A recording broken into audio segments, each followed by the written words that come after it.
Good morning. आज lecture 8 है। Probability के अंदर हमने एक्सरसाइज करनी है 15.4। हमने अभी तक 15.1 और 2 करी, जिसमें से हमने देखा डिपेंडेंट इवेंट्स क्या होते हैं। कंडीशनल प्रोबेबिलिटी, जब एक इवेंट दूसरे पे डिपेंड करेगा, a by b, a depend on b. तो पहली तो एक्सरसाइज एक जैसी थी। फिर हमने करी 15.3 और 4। पहले 1 और 2, 1 2 हमेशा इकट्ठी तैयार करना, 3 4 इकट्ठी, वो दोनों इंडिपेंडेंट किए एक ही थ्योरी के ऊपर, जब एक इवेंट दूसरे पे डिपेंड नहीं करता। Probability of a into b, probability of a b by a dependent, b depend कर रहे हैं पे विदाउट रिप्लेसमेंट। और इंडिपेंडेंट क्या होते हैं? Probability of a into b, probability of a into probability of b, जो कि बी इवेंट ए पे डिपेंड नहीं करेगा विद रिप्लेसमेंट। आज हम कर रहे हैं law of total probability.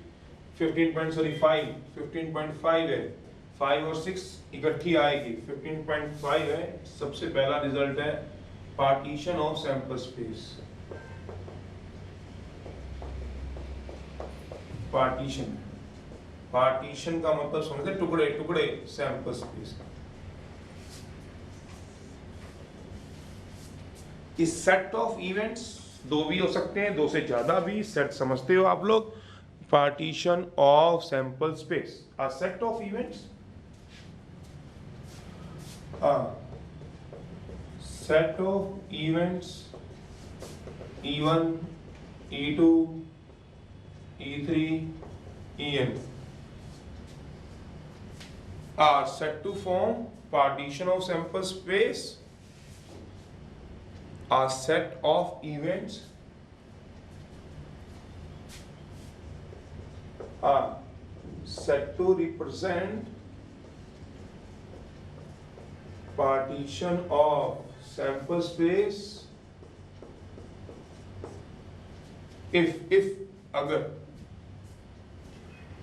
if इनके ऊपर क्या कंडीशन होती है? if सबसे पहली बात, they are pairwise disjoint। Disjoint हम उसको बोलते थे दो सेट जिसमें कोई कॉमन केस नहीं होता। Two sets are set to be disjoint if they have no common case. Two sets having no common case, कहने का मतलब ए इंटरसेक्शन बी क्या आ जाए? एम्प्टी आ जाए, एम्प्टी। जैसे एक डाइस को थ्रो करो, A be an event of getting an even number. तो एक डाइस को फेंको, sample space 1 2 3 4 5 6, A with the event of getting an even number.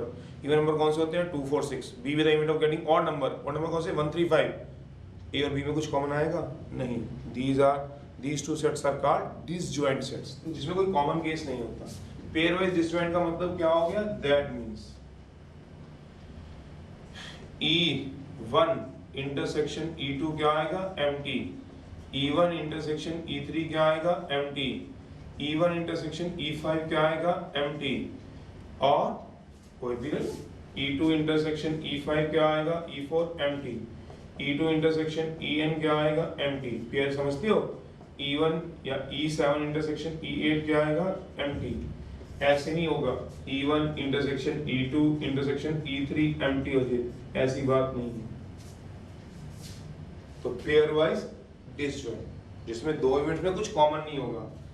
That means EI intersection, general में ये लिख देंगे EJ empty, where I और J अलग हैं, I और J इक्वल नहीं होंगे। I और J क्या होंगे? अलग होंगे। and I, J belongs to 1 2 3 4।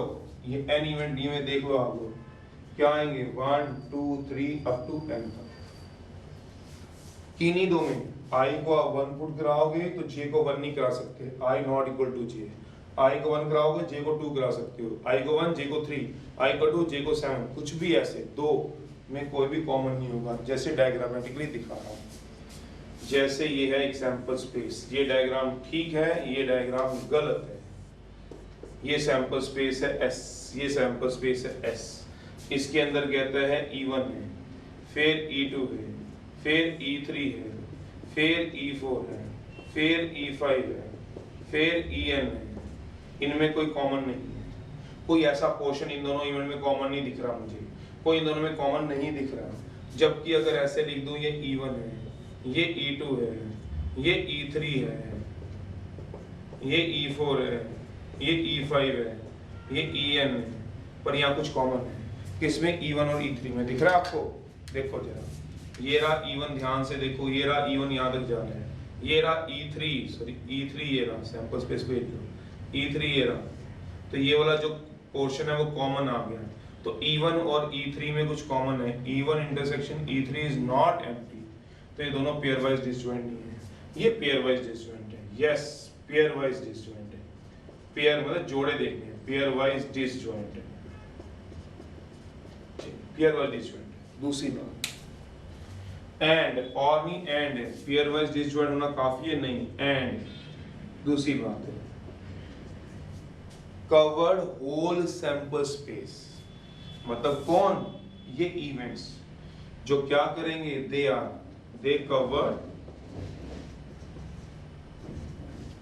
Whole sample space, पूरा का पूरा सैंपल स्पेस कवर कर दें। दैट मीन्स E1 यूनियन को तो ऑल होता है, कॉमन ही होते थे, याद करो।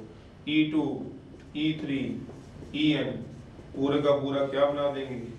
सैंपल स्पेस बना देंगे। ये मतलब इसमें किन्हीं दो में कॉमन नहीं है, इसमें सारे मिलके क्या बना देंगे? पूरे का पूरा सैंपल स्पेस। इसको मैं ऐसे भी लिख सकते हैं और डायग्रामेटिक दिखा दो, और UI ये यूनियन का साइन है, I equal to 1, EI equals to S, जैसे सिग्मा लिखते थे, इधर समझा रहा हूं, अगर आपको याद हो मैं सिग्मा लिखूं EI I equal to 1 to n, तो शायद अब सबको पता है E1, तो सिग्मा क्या देता है? प्लस, फिर मैं क्या लिखता हूं E2, सिग्मा क्या देगा? प्लस, E3 सिग्मा क्या देगा? प्लस, अप टू सोन तक En तक सिग्मा हमें प्लस देता था। ऐसे यूनियन का साइन है, यूनियन का साइन कहां से कहां तक जा रहा है? 1 to n EI, तो पहले डालो I को 1 E1, तो हमें यूनियन क्या देगा? U, फिर क्या डाल दो? E2, यूनियन क्या देगा? U, फिर क्या डाल दो? E3, यूनियन क्या देगा? U, फिर क्या डाल दो? En,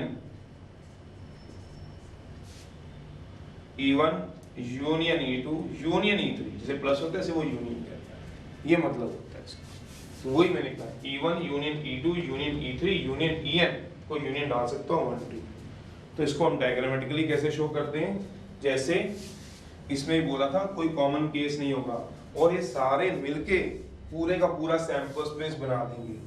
मेरा मतलब ये डायग्राम ठीक है और ये डायग्राम गलत है, इसमें क्या गलती है बता रहा हूँ, और इसमें क्या है? E1 जितने भी इवेंट होंगे, E2 E3 E4 E5 E6, अब 6 है कि 7 है कि 8 है कि 9 है, E9, तो सारे मिला लो En, सारे मिला लो, पूरा सैंपल स्पेस कवर हो रहा है S। सोचना ये पूरे का पूरा हम सैंपल स्पेस क्या कर रहे हैं? कवर कर रहे हैं। बट अगर ऐसे लिख दें, क्या बोला? E1 E2 E3 E4 E5 En, तो यहाँ पे क्या बच गया? ये एम्प्टी सैंपल स्पेस बच गया, खाली भरा नहीं, एम्प्टी सैंपल स्पेस। मेरा मतलब इन सब ने E1 E2 E3 E4 E5 En ने मिलके पूरा सैंपल स्पेस कवर नहीं किया, ये जगह बच गई। क्यों? यहाँ कोई इवेंट नहीं है, यहाँ पे क्या नहीं है? नो इवेंट, जबकि इसमें हर एक में कोई ना कोई क्या है? इवेंट है। तो ये क्या हो गया?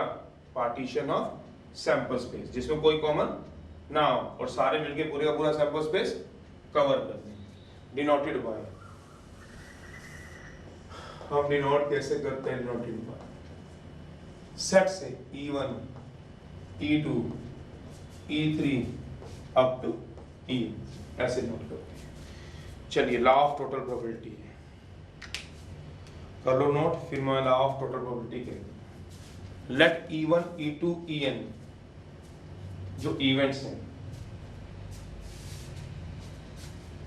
Are set to be represent partition of sample space pairwise disjoint, और सारे मिलके पूरे का पूरा सैंपल स्पेस क्या कर देंगे? कवर। अब लॉ ऑफ टोटल प्रोबेबिलिटी जो थ्योरम है जिसके ऊपर क्वेश्चन बेस्ड है, ये पहला रिजल्ट है।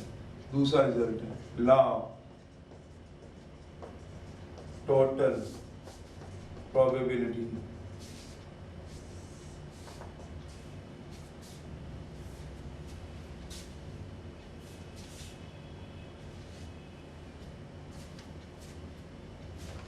अब क्या लगाएंगे law of total probability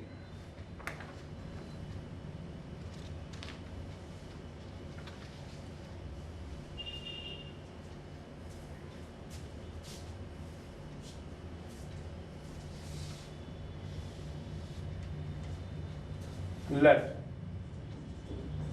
E1 E2 E3 En be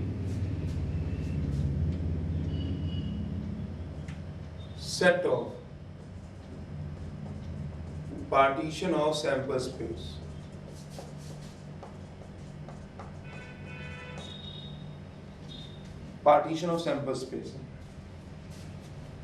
and is any arbitrary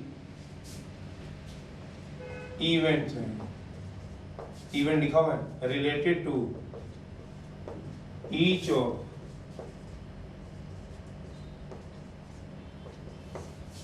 event E1 E2 E3 En क्या मतलब बता रहा हूं कहता है E1 E2 E3 En be the partition of sample space है set of partition of sample space है और A भी any arbitrary event है associated with या related to each of the event है related to each of the event E1 E2 E3 En then जो law of total probability होगी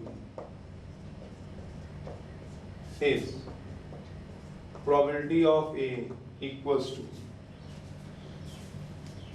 probability of E1 A by E1 plus probability of E2 A by E2 probability of En A by where A by E1 क्या होगा जो event A होगा वो depend करेगा on E1 पे A by E1 क्या होगा जो इवेंट A होगा वो डिपेंड करेगा ऑन या रिलेट करेगा इवेंट A रिलेट करेगा इवेंट E1 से A by E2 जो इवेंट A होगा रिलेट होगा E2 से A by En event A होगा जो रिलेट होगा En से क्या मतलब डायग्राम से बता रहा हूं मतलब A वो इवेंट होगा जो सब पे डिपेंड कर रहे हैं सबसे रिलेट कर रहे हैं मेरा मतलब जैसे ये था partition of sample space E1 ये है E2 ये है E3 ये है E4 ये है E5 E6 और ये आएगा E तो जो इवेंट A है आर्बिट्रेरी इवेंट जिस इवेंट की बात कर रहा है वो कहता है E1 में भी होगा E2 में भी होगा E3 में भी होगा E4 में भी होगा E6 में भी होगा En में भी होगा ऐसा कैसे बता रहा हूं example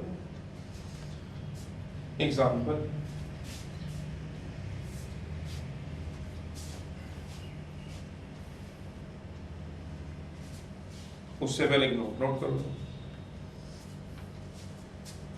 note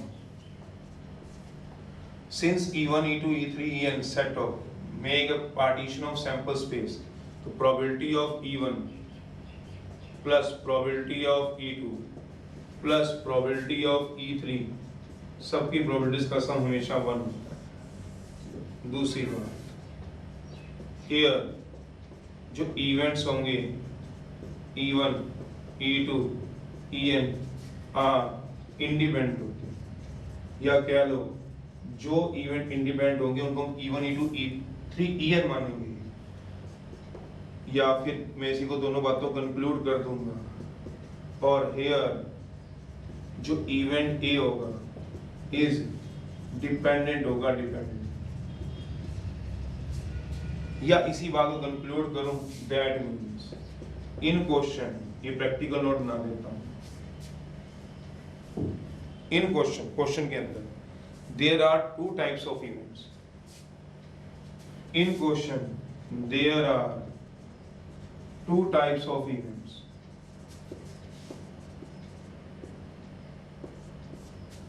one which are independent,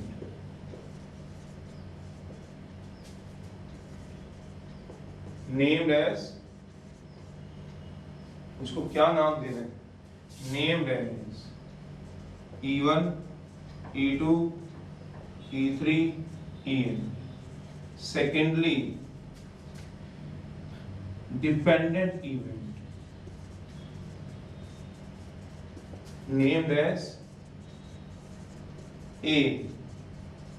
कहने का मतलब ये है देसी भाषा में, आप क्वेश्चन को आराम से पढ़ना, आपको उसमें दो इवेंट मिलेंगे, एक इवेंट जो डिपेंड नहीं कर रहा होगा किसी पे उसको E1 E2 मानना, और एक इवेंट जो डिपेंड कर रहा होगा ए पे एक इवेंट जो डिपेंड कर रहा होगा बाकियों पे, E1 पे भी, E2 पे भी, E3 पे भी, उसको A मानना। A डिपेंड कर रहा है इवेंट पे, event is related to event event. तो हर क्वेश्चन में in each question there are two types of events, in each question there are two types of events, one which are independent, एक उस type से जो independent होंगे, जिसको हम नाम देंगे E1 E2 E3 En का, जो किसी पे डिपेंड नहीं कर रहे होंगे, अभी दिखाऊंगा। Secondly dependent event named as event A। तो here event E1 E2 En are independent, यही बात मैंने की थी, जो इंडिपेंडेंट होंगे उनको E1 E2 E3 En का नाम देना, और जो डिपेंडेंट होगा उसको A का नाम देना। डायग्राम भी यही कह रहा है, E1 E2 En फ्री है, बट A उन सब से रिलेट करता है। तो इन सब की प्रॉपर्टीज का सम 1 होता है। क्यों होता है वो आप सोचो, ये सारे का सारा E1 E2 E3 E4 E5 En मिलके पूरा का पूरा सैंपल स्पेस क्या करते हैं, कवर। तो सबकी प्रोबेबिलिटी का सम क्या होगा, सैंपल स्पेस, दैट इज 1। चलिए एग्जांपल है, अब देखो मैं क्वेश्चन का एग्जांपल दे रहा हूँ, ये सारा कुछ फिर मैं रब करूंगा आपको। अभी तो फिलहाल मैंने फॉर्मूला लगा के करने, ये सारा जो हमारी +2 की प्रोबेबिलिटी है वो फॉर्मूला बेस्ड है, फॉर्मूला लगा के ही बोर्ड में या स्कूल लेवल पे करना है। वैसे तो हम सिंपल भी सोच सकते हैं प्रोबेबिलिटी को, कि ऐसे सॉल्व कर लें फटाफट से आंसर आ जाएगा, वो बात ठीक है। बट ये जो बोर्ड में अगर नंबर चाहिए, अगर सिंपल सॉल्व करोगे भी दिखा रहा हूँ, तो बोर्ड वाले 1 नंबर 2 नंबर 1 नंबर इतने नंबर देते हैं, आंसर तो आपका ठीक निकल जाएगा। बट फॉर्मूला लगाओगे 4 नंबर क्वेश्चन में, फिर पूरे 4 मिलते हैं। तो इसीलिए फॉर्मूला आपको थोड़ा सा ध्यान रखने पड़ेंगे। जितने भी थे, चाहे वो कंडीशनल प्रोबेबिलिटी का था, probability of A upon B, probability of A upon B, probability of A intersection B upon probability of B, फिर सेकंड एक्सरसाइज का probability of A into B, probability of A B, probability of B by A, फिर third और fourth exercise का probability of A into B, probability of A into probability of B independent का, फिर अभी इस exercise का जो करवाया था probability of A equal to probability of E1 A by E1 plus probability of E2 A by E2 plus probability of En। तो धीरे धीरे याद हो जाएगा। तो मैं एक्सरसाइज का ही एग्जांपल दे रहा हूँ, आपको शायद समझ आ जाएगा। 15.5 है, फर्स्ट है, वो कह रहा है ए bag contain 4 red balls 3 black balls. एक बैग है जिसके अंदर 4 रेड है 3 black balls. A second bag contain 2 red balls 4 black balls। एक दूसरा बैग भी है जिसमें 2 रेड बॉल 4 ब्लैक बॉल्स है। One bag is selected at random, कहता है एक बैग को सिलेक्ट करो, one of the bag is selected.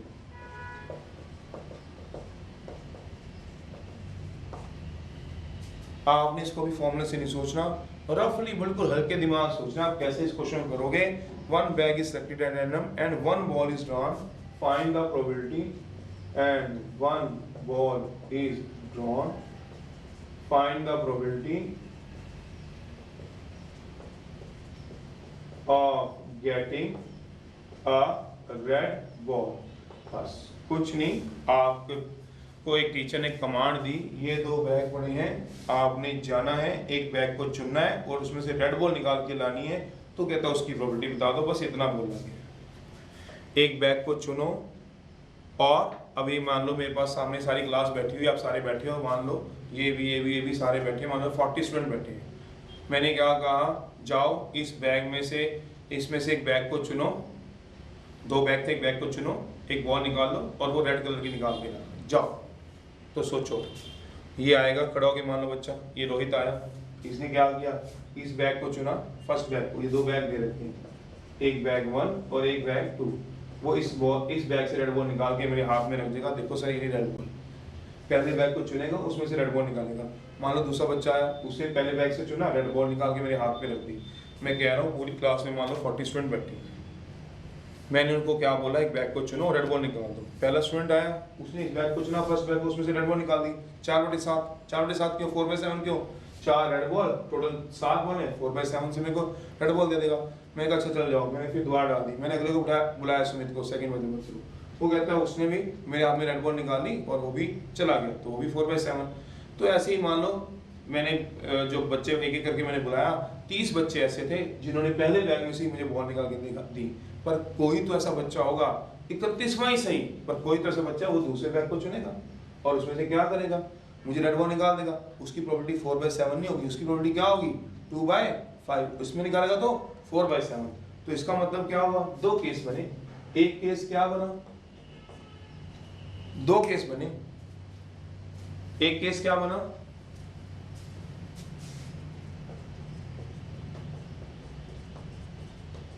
Bag 1 is selected, और दूसरा केस क्या बनेगा, बैग 2 इज सिलेक्टेड। जो बैग 1 सिलेक्ट करेगा उसकी प्रोबेबिलिटी क्या है, पहले बैग को सेलेक्ट करेगा 1/2। क्यों 1/2, टोटल 2 बैग है, 1/2 का मतलब क्या हुआ, आउट ऑफ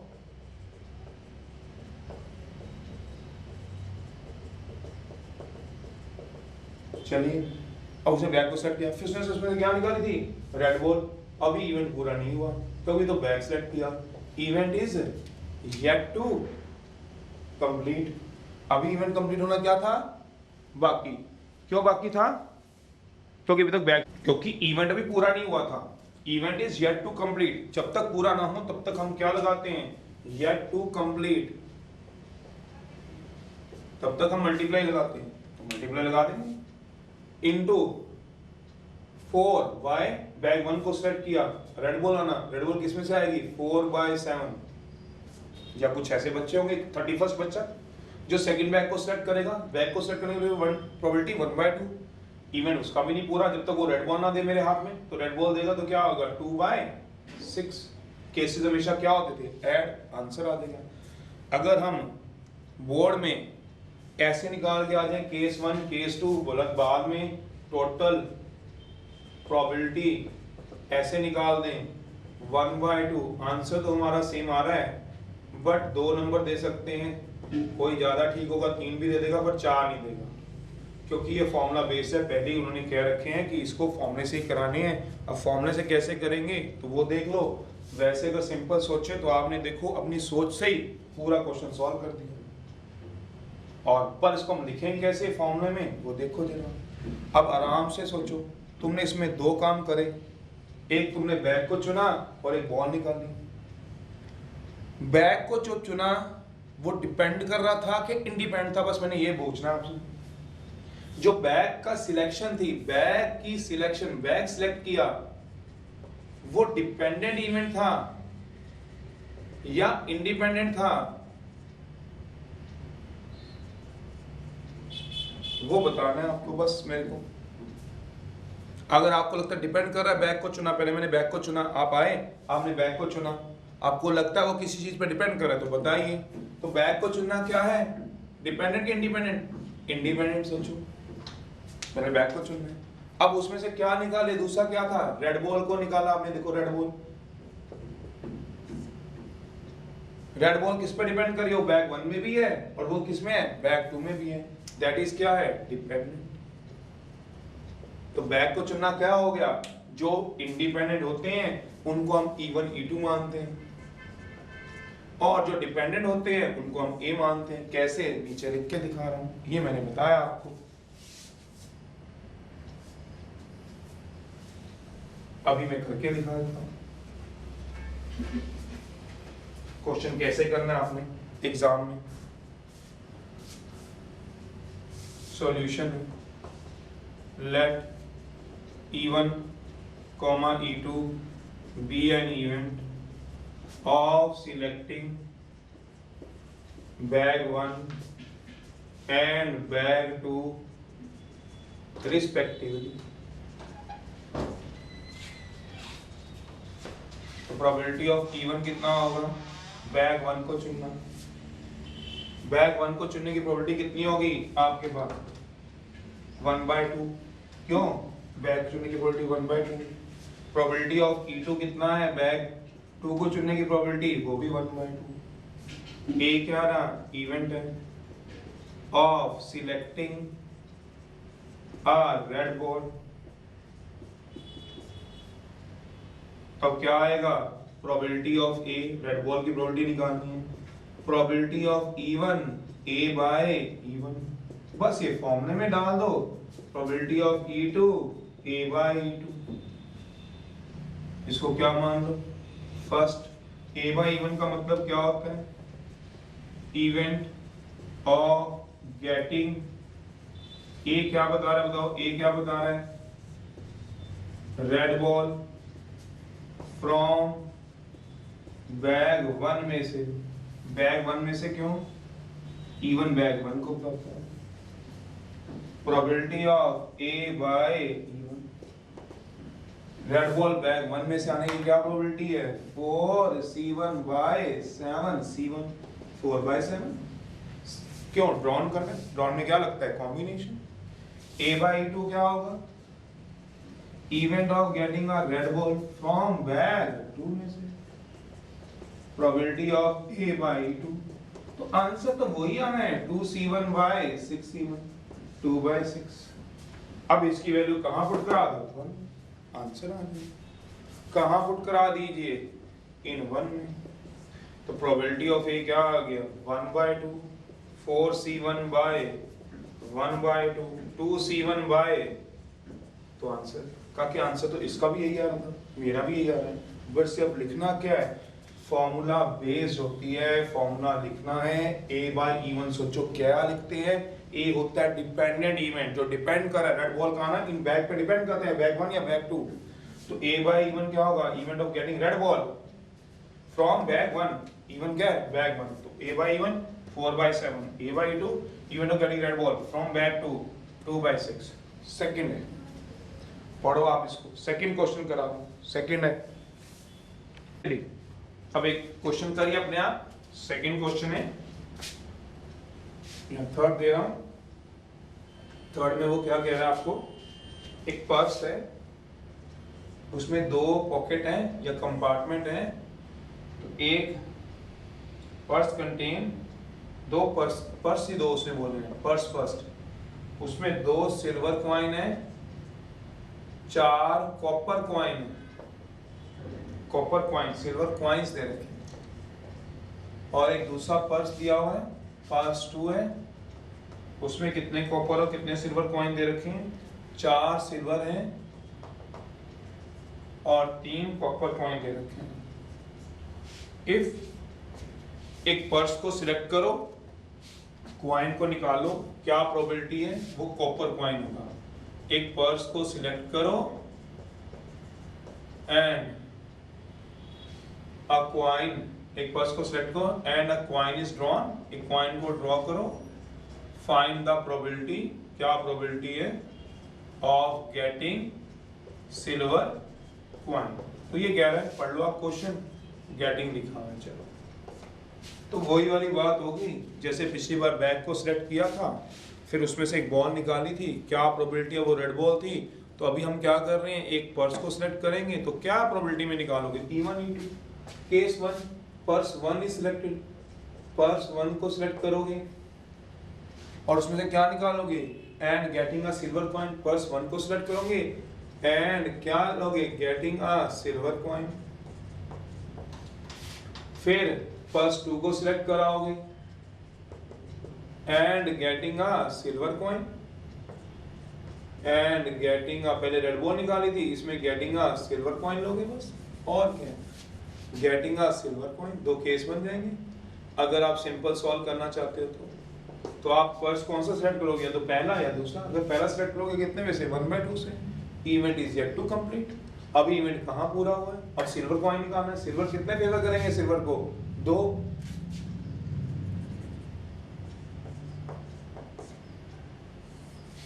पूरा अच्छी तरह लिख देता हूँ, and getting a silver coin. Silver को फेवर कितने करेंगे, 2। टोटल कितने होंगे सोचो जरा, 6। तो क्या आएगा, 2/6। फिर क्या कराओगे, +2 को सेट करोगे। +2 को सेट करने की प्रोबेबिलिटी 1/2, और सिल्वर कॉइन निकालने की प्रोबेबिलिटी 4/7। दोनों को ऐड करना, आंसर आ जाएगा।